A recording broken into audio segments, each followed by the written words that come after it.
dengan berbaring atau mana sudah berbaring pinggir kita. Pinggir ya. Gimana Bu? Pinggir nanti dijelaskan tata caranya. Terus kalau misalnya Bu aku mah gak bisa berbaring juga sakit ininya. Gimana? Terlentang. Nggak boleh kalau bahasa Sundanya. Kalau misalnya Bu aku mah nggak bisa kalau terlentang nanti kan kalau sujudnya harus diangkat. Bisa dengan isyarat. Isyaratnya gimana? Menunjukkan Bu aku mah nggak bisa menunjukkan mata, berarti cuma orang yang sudah meninggal. Jadi kalau misalnya teman-teman nggak sholat berarti itu teman-teman harus meninggal. Jadi meninggal orang yang nggak sholat tuh itu mah khusus untuk orang yang meninggal yang sama orang yang belum buka mata. Kalau teman-teman gini badannya sehat, bisa berjalan, badannya sehat, tubuhnya kuat, bisa belajar. Nah teman-teman itu wajib ya. Iya Ibu. Sholat kalau misalnya sakit pun harus sholat, apalagi yang sehat.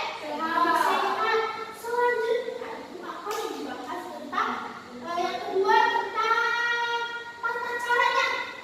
Tentang tata caranya. Tadi ada yang nanyain ya tata cara gimana? Iya. Tata caranya gini. Kalau misalnya teman-teman ketika sholatnya maunya duduk tuh ada dua ya. Teman-teman boleh duduk di bawah seperti duduk iftirus. Duduk iftirus. Setelah sujud kita duduk iftirus. Duduknya seperti itu. Nah, kalau udah duduk, gimana Bu rukunya? Nih, di sini ya dicontohin sama Ibu ya duduknya ya. Duduknya kayak gini. Kelihatan tuh di sini aja. Oh, nggak apa-apa, di sini juga. Ini kayak gini. Kalau misalnya kayak gini ya duduknya ya. Nah, kalau misalnya Bu gimana ya rukunya? Rukunya teman-teman bisa membungkukkan kepala. Kepalanya dibungkukkan.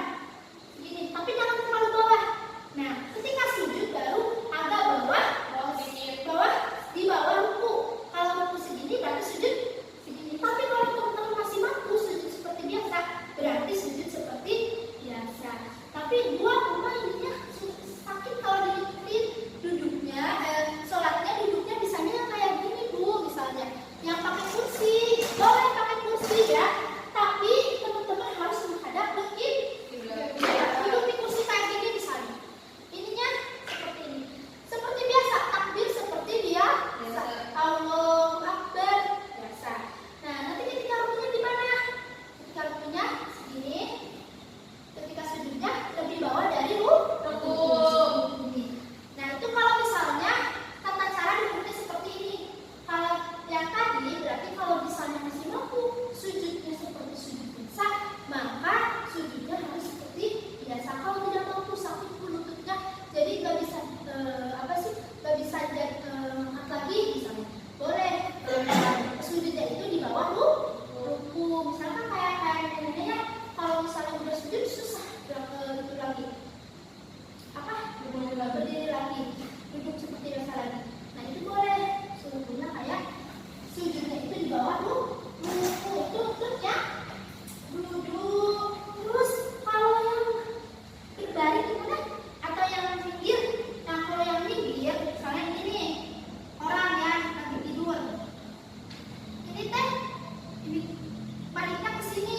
Nah, jadi teman-teman kita harus menghadap ke kiblat dulu sama seperti sholat seperti biasa.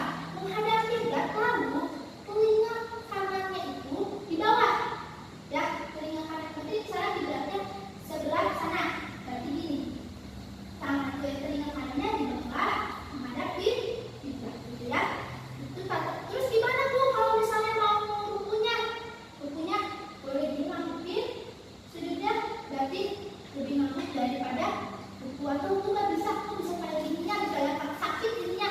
Berarti boleh sama isyarat ya. Kalau pakai ke depan. Atau kalau misalnya aku nggak bisa di sininya lupa.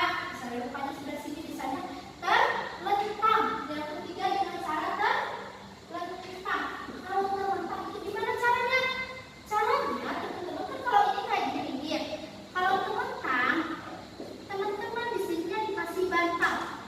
Di bawahnya dikasih bantal. dipertahankan. Jadi ketika kalau misalnya mau rubuh, boleh ininya dianggukan